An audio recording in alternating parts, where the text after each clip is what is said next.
The moon is 2,160 miles as its diameter. Same number as the number of feet, 216, for the height of the Pyramid of the Sun in Mexico. We multiply the diameter of the moon by 400 exactly, and we get the diameter of the sun.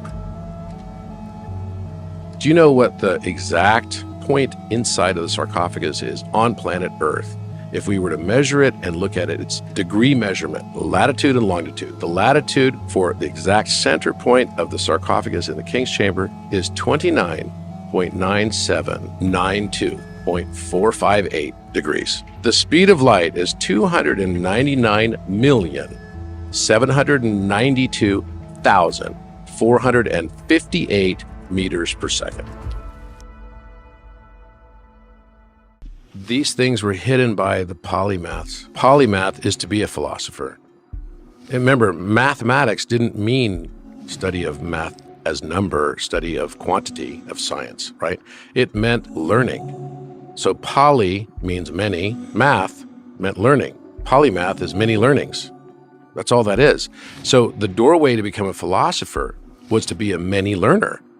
And once you became a philosopher, then you got into esoteric and wisdom and mystery schools. So the Egyptian mystery schools is where all the polymaths, philosophers went. Mm-hmm. They all went there. In fact, you must go there. It is part of the process of initiation. So Leonardo da Vinci went there. Plato went there. Pythagoras spent 30 years there. They all go to the Egyptian mystery schools to learn in the land of Chem. And Yeshua went there. Jesus and John the Baptist both broke into the pyramid. They both went there. They both studied at the mystery schools. Do you know there was a mystery school that had been in existence for almost 500 years that was closed down by Nazis when they occupied Egypt in 1944? Why was there a mystery school with the name of Leonardo da Vinci's School of Egyptian Mysteries? Why did that even exist? The reason it existed is because Da Vinci, during his lost years of his life in Italy, spent 3 years, just over 3 years, in Egypt working for the Sultan of Cairo. He wrote about it in his compendium of his works after he died, which was called the Codex Atlanticus. It's in reference 1336 and 1337. It tells the entire story and it's written not backwards, because all of his texts are usually in backward mirrored text. So you'd have to look at it through a mirror to be able to read it easily. Mm-hmm. Although there is a good exercise to write backwards, because once you start writing backwards, it absolutely strengthens the other side of your brain that's your non-dominant side. Mm-hmm. So whether you're left-handed or right-handed, you use the opposite hand. So it's teaching you that ambidexterity, but at the same time, it's helping you see the mirror of consciousness, because that's what you start to tap into once you find this heart-brain balanced awareness. This is another exercise to do. But he wrote this letter in forward text. So whenever Da Vinci, because he always wrote backwards, whenever he writes forwards, it's encrypted. This was a draft letter, and it was titled "To the Devedar of the Sultan of Cairo, Babylon." And he tells the entire story how he's engaged by this sultan to be an engineer on a confidential project. Right? It doesn't say whether it's architectural. It sort of implies it's architectural, but it doesn't say exactly what it was. Although what he does do is he goes through in very high detail his experience at Mount Taurus. Now, everybody believes that Mount Taurus must be a reference to the Taurus Mountains that are in Armenia. In fact, Mount Ararat would have been one of those such mountains. This is where the Noah's Ark was supposedly, up at the top of, landed after the flood. And he describes the town that he was in, a place called Kalindra or Calendar. There's no such town ever in the history of either Turkey or Armenia with this name. He was not referring to that. What you have to understand is that the original name of the Giza Plateau was Ras Tau. And if you read it backwards, it's Tau Ro. Another way to pronounce Tau, which is basically a Tau is a letter T, you rotate it slightly and it becomes Kai Ro.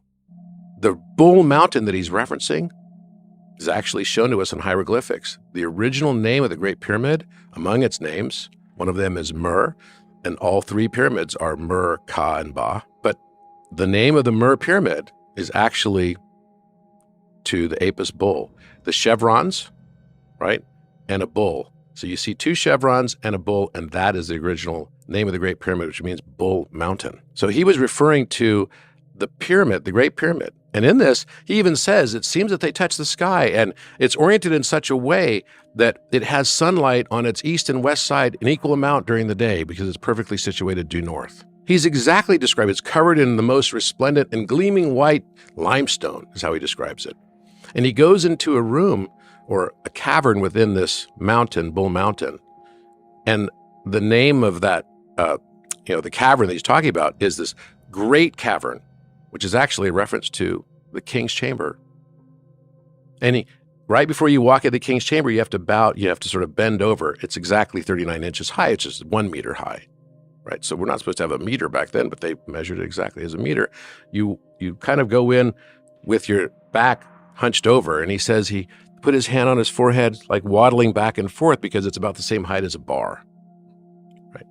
And he had this overwhelming feeling, by his own description, of going into this room of mystery and fear at the same time.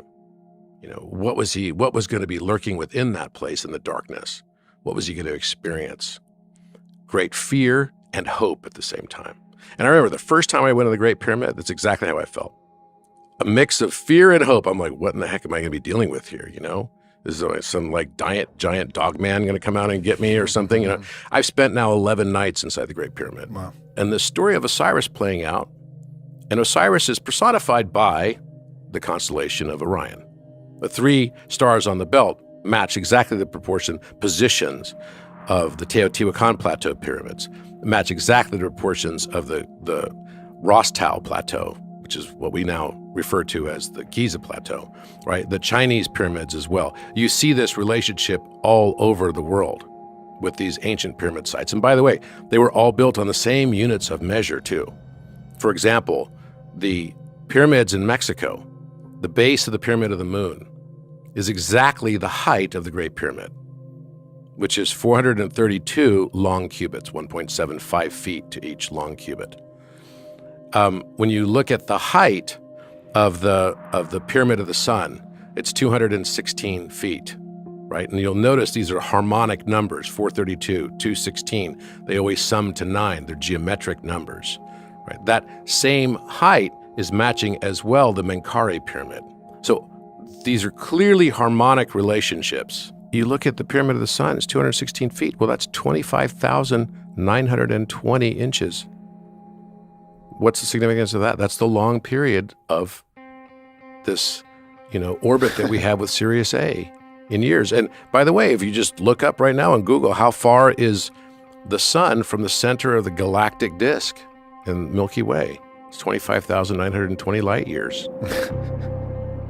So how is it all so perfect?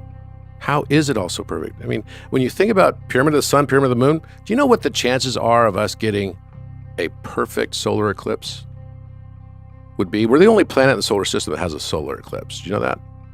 Do you know how that can actually happen? So the diameter of the two objects have to be in proportion, the difference between the distance between the objects and the vantage point that you're looking at them from. So for example, the moon is 2,160 miles as its diameter. Same number as the number of feet, 216 for the height of the Pyramid of the Sun in Mexico. Exactly the same. Okay, so 216, 2,160. We double that, we get 432, right?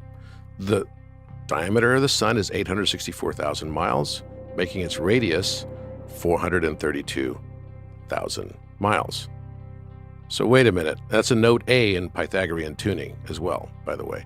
So that means that with 2,160 miles as the diameter of the moon, we multiply that by 400 exactly, and we get the diameter of the sun. That's kind of a mind blower. Okay, so, but then is the distance in proportion 400 times also? And yes, it is. The distance on average is about 232,000 miles between Earth and the moon.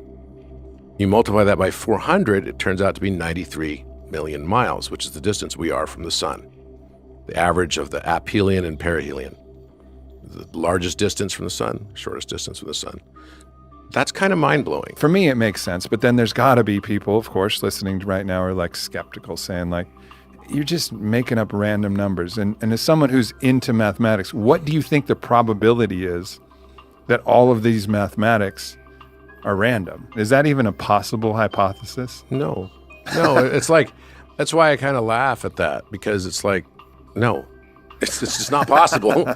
So, and if you don't believe it, just look them up, okay? Look up the diameter of all of these things. You'll find also that because the sun has its diameter of, 432,000 miles, is why the sun has a circumference that's the Euler number. It's 2.718 million miles. It's hidden in plain sight. I mean, literally in plain sight. We look at it every day. But the metaphor is more important to me.